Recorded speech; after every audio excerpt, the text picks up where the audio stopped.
I'm Chanelle Adams and welcome to my channel. So I wanted to make this quick video because I keep getting these comments about my accent. Whether it's people from Spanish speaking countries, my accent in Spanish, or whether it's my accent in English from America or from Europe or from other English speaking countries. So there's a history behind my accent that I actually never really thought about before until, joining the YouTube family and putting up videos of my Spanish learning journey. And it's been really crazy because I never actually thought about it, but it's kind of a funny story. So I was born in the United States. I was born in New York, and at the age of about 6 months, I moved to Trinidad and Tobago, which is a twin island in the Caribbean. And so from there, I'd say a good part of my childhood was spent there. My early childhood was spent there. And so naturally, from living there, my accent was that of a Trini. I had a Trini accent.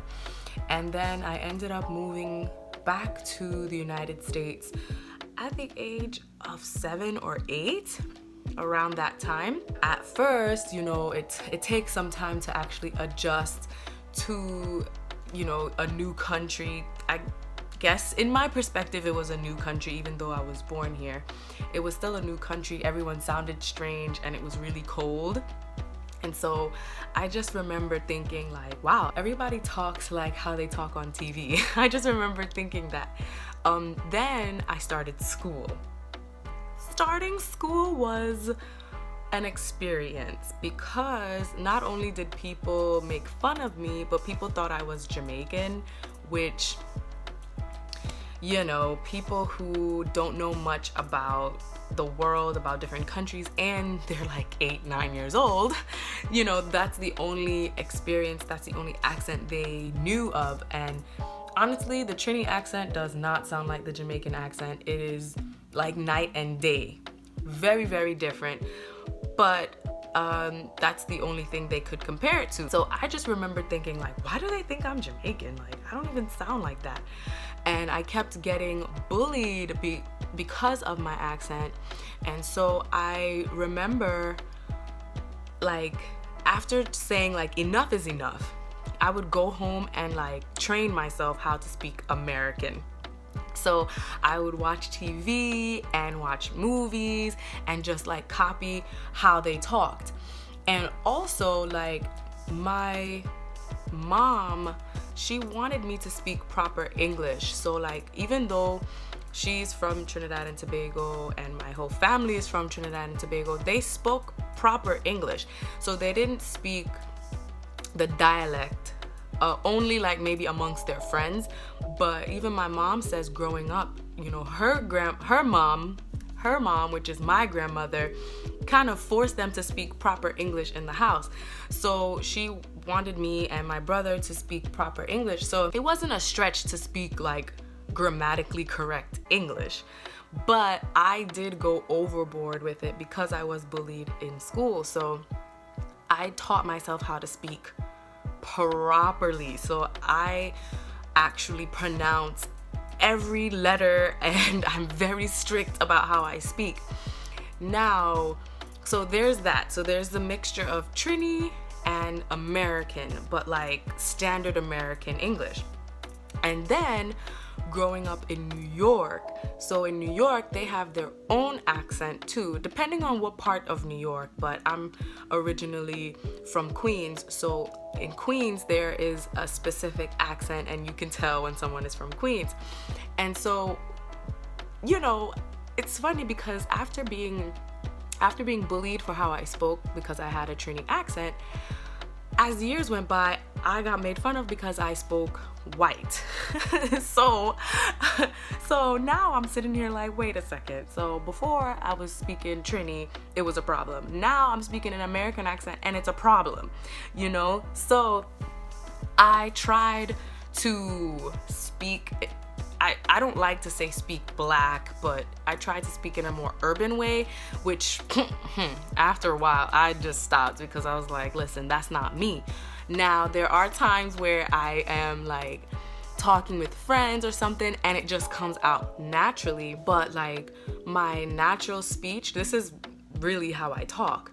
Now there are times where that New York accent will come out, and it really depends on how I'm feeling.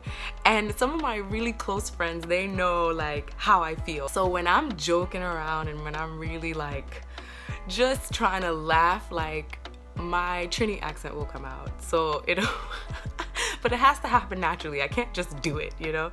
And then when I'm really mad, like I mean beyond mad, my New York accent will come out.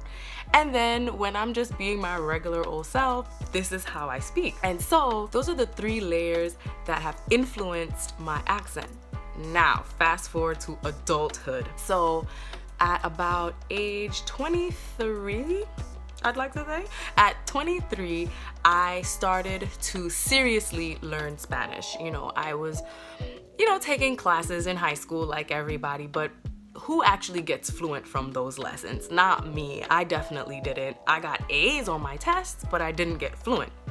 So at 23, I decided I'm going to seriously learn Spanish. I'm going to become fluent. And so throughout the years of me learning Spanish, my English accent changed. Like I can't even believe it. Like not only do I have this crazy sound that comes out of my mouth, whether it's sounding more Trini or it's sounding like, like woohoo, or it's like more urban, now there's this other layer that I have to deal with that's coming out of my mouth, and it's Spanish sounding English. There are certain things that I say that just has this nuance, the Spanish nuance to it, and it's like, oh my gosh. So now when I speak English, people don't even know where I'm from. They're just like, are you American? I'm like, you know what? I don't know if I'm American, honestly, because I just sound crazy. So certain times I have my Trini accent coming out depending on where I am, depending on who I'm talking to. And then sometimes I'm speaking American Standard English, like right now. Then sometimes I have the urban Queens girl accent coming out. And then other times I sound like I'm from Spanish Harlem or something, like it's just crazy. So honestly, when you guys say like, oh, you have a cool accent, thank you for that. I appreciate it. But I really don't know what's coming out of my mouth, honestly. So, and then get this. I'm learning another language and I don't know what it's gonna do to my English. I really don't know. Like I already have a hard time remembering words in English, so now I'm gonna just sound like I'm not even from my own country.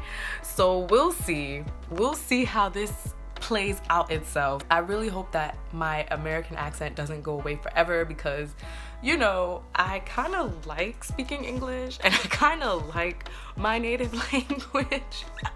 It would be nice to keep it.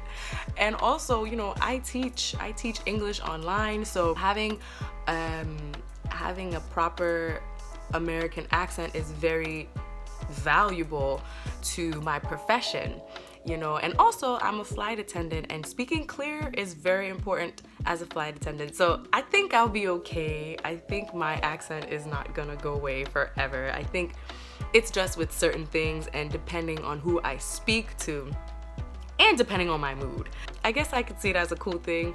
Like, okay, depending on my mood, it's like if my accent is a mood ring. So depending on my mood and who I talk to, it depends on what sound is gonna come out of my mouth. So, but I just wanted to give you that quick little story. And also I wanted to ask, has that happened to you with learning another language, or maybe being from another country, or just from your surroundings? Has your native language changed, or the accent in your native language changed from you learning another language or from you changing your surroundings? I'm really interested to know, and I hope I'm not the only one this has happened to. But thank you guys so much for watching this video. Make sure to subscribe to my channel for more videos, and thank you so much for watching. Bye.